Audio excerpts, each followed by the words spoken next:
Hi friends, good morning. నేను మీ డిఎల్ఎన్చారి. మొన్నటి రీల్స్లో మనం ఛందశాస్త్రం అంటే ఏంటిది, మరి అక్షరాలను ఎలా గుర్తిస్తాం తెలుసుకున్నాం. ఇంకా వివరంగా ఈ రీల్లో మీకు తెలుపుతాను. ముఖ్యంగా పద్యాల్లో అక్షరాలని మనం 3 రకాలు గుర్తిస్తాం. అవేంటి అంటే, ఒకటి ఏకమాత్ర అక్షరాలు. మాత్ర అంటే ఒక చిట్కా వేసేంత కాలం లేదా రెప్పపాటు కాలం.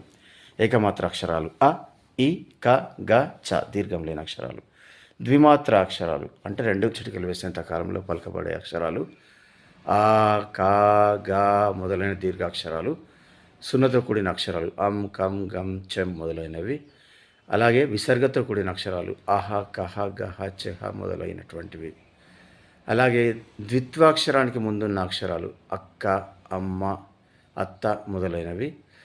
అలాగే సంయుక్తాక్షరానికి ముందున్న అక్షరాలు ఇది చట్నీ, పట్కా, ఛత్రి మొదలైనటువంటివి.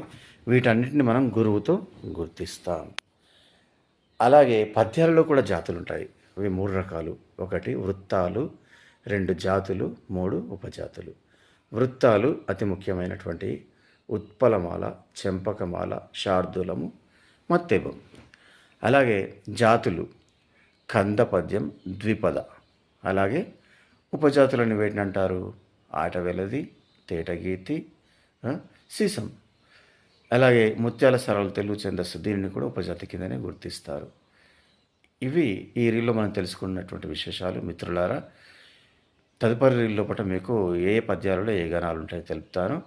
చక్కగా ఫాలో కండి. టెట్ రాసే విద్యార్థులు, డిఎస్సి రాయబోయే విద్యార్థులు, టెట్ రాసే ఉపాధ్యాయులు అందరికీ కూడా ఇది ఉపయోగపడుతుంది. నా రీల్ని సబ్స్క్రైబ్ చేయండి, లైక్ చేయండి, షేర్ చేయండి. నన్ను విజయవంతం చేస్తున్నందుకు ధన్యవాదాలు.